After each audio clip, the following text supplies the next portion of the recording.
Hey everyone, in this video I'm going to explain if you are new for QuickBook and if you want to learn QuickBook or if you want to explore QuickBook, okay, to enhance your knowledge or skill. So for that purpose, there is one option, QuickBook Test Drive, okay. So just type in Google QuickBook Test Drive. Once you click on the first option, you will get this kind of page. And here you can see United States QuickBooks Online Advanced option.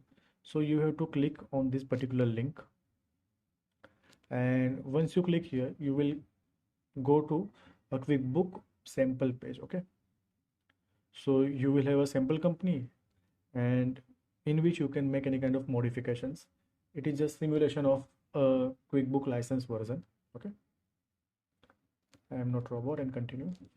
Right. So it's just a simulation of a QuickBook license version. You can create bills, you can delete bills, you can create credit notes, and you can allocate the bills. You can do bank process, bank allocations. You can generate various kind of reports. Okay, as you can see here.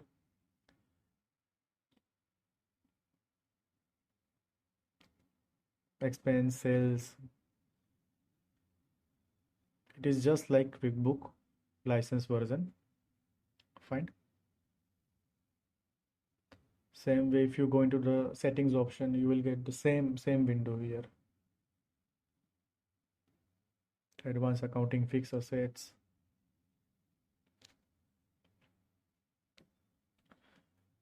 Okay. Let's see other options like reports and all. Okay, reports are here. Payroll is also here. Then after financial planning, forecast, projects, workflow. So if you want to learn QuickBook or if you want to explore QuickBook without any licensing process, okay, so you can use this option. And in my description, you will find the link of this particular page. So you can come here easily and access this link easily. Okay. Thanks for watching.